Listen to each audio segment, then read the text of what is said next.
Fair play to Oxo, you know, I thought the sign was a touch of class. Naylor and Kyo had us convinced we need a shooter.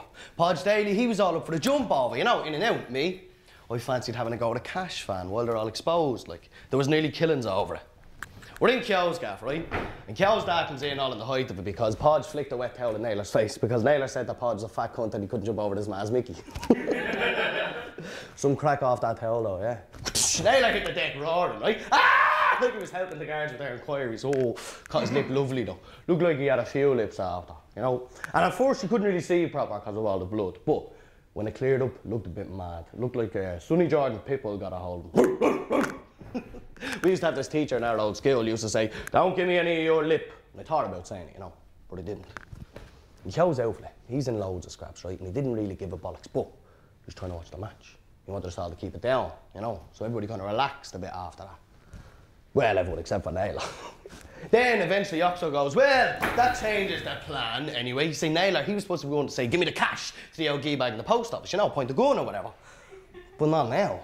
Not with his face looking like the whole of a scabby donkey. So, back to the drawing board. I was glad. I didn't want nothing to do with no gun. What if the fucking thing went off?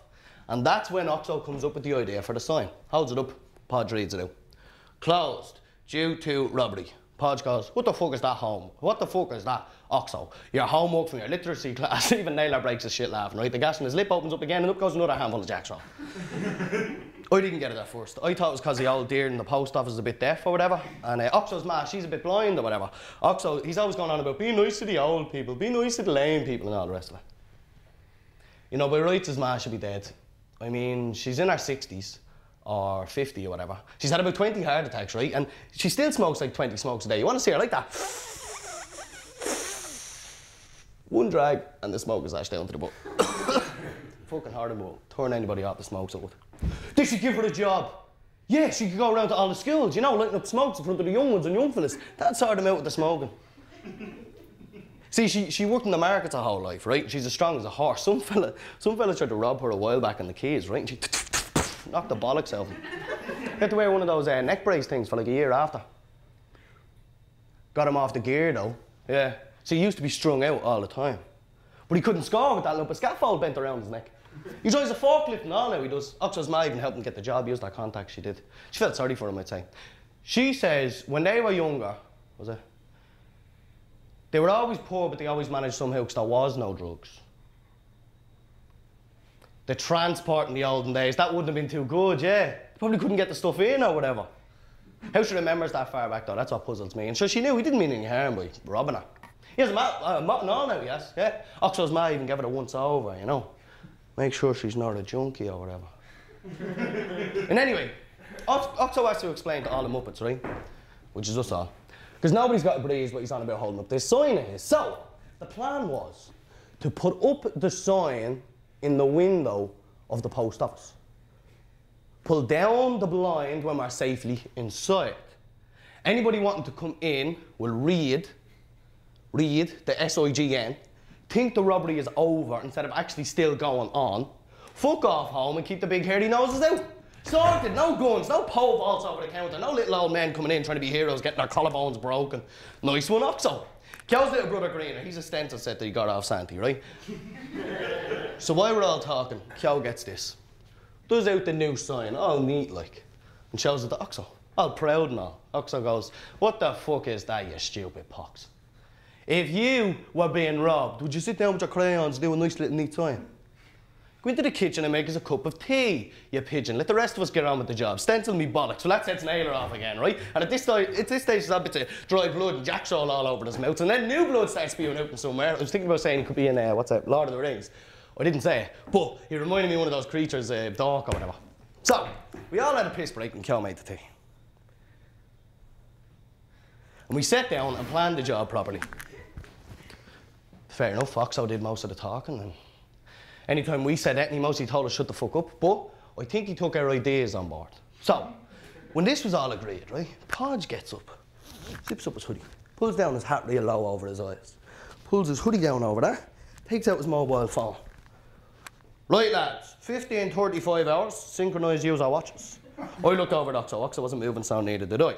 Podge goes, Hey, it's right or what? Even Kyo has this one sus, and he goes, well, you can't help your tea, Podge. Naylor sort of frowns, right? And his hand goes for more Jack Troll beside him. One more joke and you need a blood transfusion, is what I says to him. But only in my mind. I mean, Naylor, he's an animal at the best of times, and I wouldn't chance it on a good day, you know? But especially not now. Not with that lip. And anyways, Podge sort of smiles and he goes, look at yous. All big talk a minute ago, but when it comes down to doing the deed, yous are a bunch of L ones. Is there a man among yous? Then Oxo goes, here lads, we heard Podge's new album, get nicked or die laughing trying. Up goes the Jack Troll, right? Tea slops all over the gaff. Kyo, he nearly chokes on a big gulp.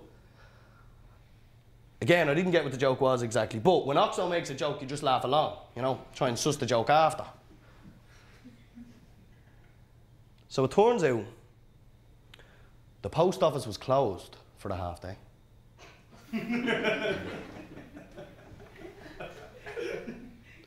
And Oxo wanted us to have a go the next day. I nearly broke my shit laughing when I realised. And everybody's like, what the fuck, the joke was 5 minutes ago. So, 8:30 sharp. Oxo calls us all, you know, make sure nobody's late for the robbery.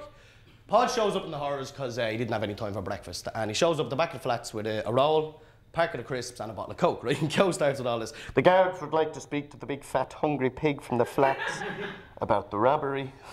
Oxo has to step in again, you know, make sure there's none or scrap. Then, he does one final check on the plan with us all. The post office opens at 10 every morning. 1:45, I head up the way with Kyo. Oxo went with Podge. He said he had to keep Podge and Kyo separated. He said he would have brought their mammies, but he doesn't think their mammies would be up for robbing the post office. Same my man nearly would though. Yeah. She says they're always leaving her short in a book. And on account of poor Naylor and his face, he had to go up last and on his own. And to be honest, I think the whole good of it was nearly gone out of it for poor Naylor over the lip. Anyway, first part of the plan. The walk up to the post office. Couldn't have gone any smoother. We all arrived at near enough the same time, but enough time apart to keep the big hairy noses out. Oxo even had us coming from different directions, you know, which I thought was a touch of class.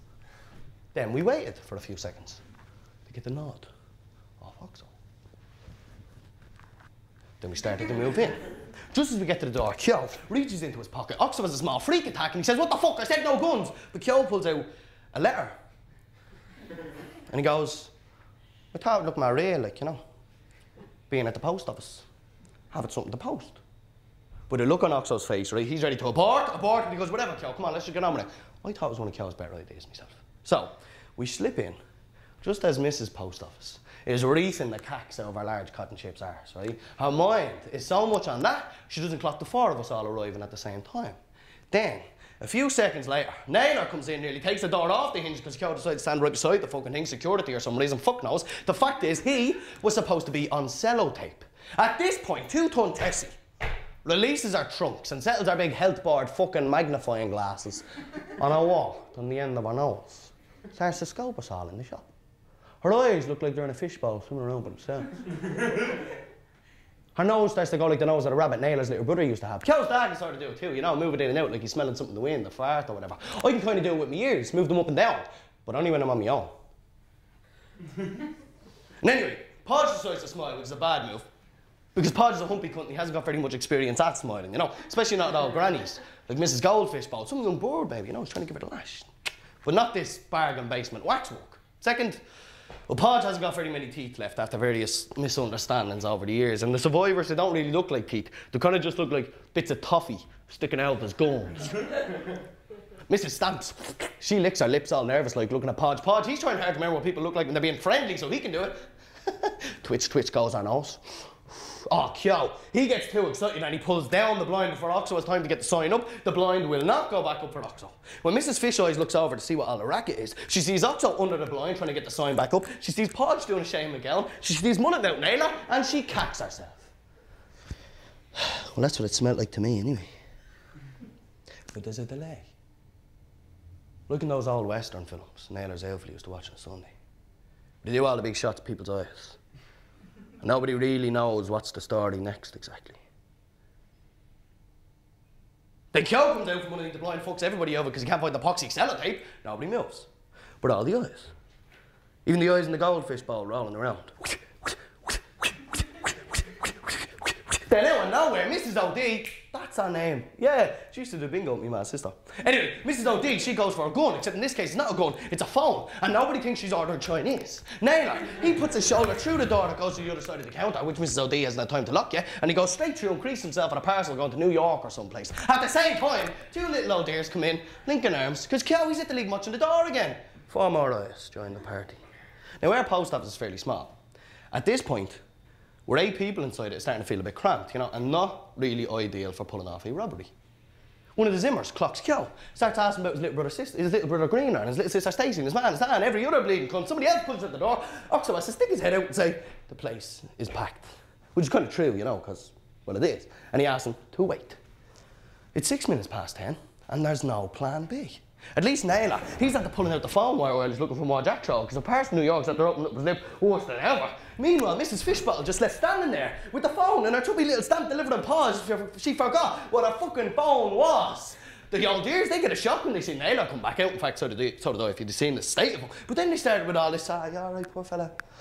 Did you hurt yourself? Then out of nowhere, I go, yeah, Mrs. He just fell through that door, Mrs. because he had the virus, you know, the flu virus, and he was feeling a bit weak, you know, the way he would be. Next thing he went straight through the door because it wasn't locked. Although he thought it was, didn't you? Yeah, and look at him now, Mrs. Face all messed up bad. I wouldn't be surprised if he looked for a bit of compensation nowadays. I mean, what Matt would want to kiss him now? By the time I'd finished, all the eyes, even Oxos, are on me. If I could have taken out my own eyes, I'd have been looking at me too, because I've no idea where all that came from. Yo, he so moved he's had to leave much in the door again. And a couple of more pensioners in, delighted with a bit of action. And as if Oxo couldn't have been shocked enough to discover brain activity in one of his followers, Kyo whips out his bogey letter and he goes, I saw the whole thing. I was just here delivering this get well card to my auntie in Cork or whatever, and this fella here, he was clearly in rag order, or sick or whatever, unwell, but he probably needed his joy road to get his medicine. So, but if he makes a claim against the post office, I'd gladly act as a witness. Somebody called an ambulance. Woo, woo, woo. By the time it arrived, nobody knew it was for Naylor, or it was for the old dears, or it was for Mrs. or it was for Oxo, because they all needed treatment. And the Garda arrived. Took statements from everyone. Even some of the old dears that weren't even there said they saw the whole thing. They ended up with 17 statements. All saying Naylor had sustained terrible injury in a fall, not of his own making, in the post office. There's a whopper claiming it. Poker face. Naylor solicitor says, he's on to a winner. What were all the statements and all that? He said he looked at the CCTV footage of the shop. Didn't look in any way suspicious. Just a bit odd. Though everybody was kind of standing there, staring. Then Naylor fell through the door. Then it shows the old dears coming in. The statement shook for the rest. Kyo had to tell the old dears that his auntie in Cork or whatever died though, because they kept asking who she was. But they did give him a score to buy flowers for the grave. But the best part of the whole thing was, right, when the guards were finished taking all their statements and they'd arrived hanging their brown with the whole bleeding thing, I just happened to look down as they were leaving and I seen this piece of paper held together with bits of bandy sellotape and Naylor's blood flapping off one of the coppers' big barge of a boot. And if you took your eyes out and held them close on this piece of paper, you could just about make out the words closed and robbery.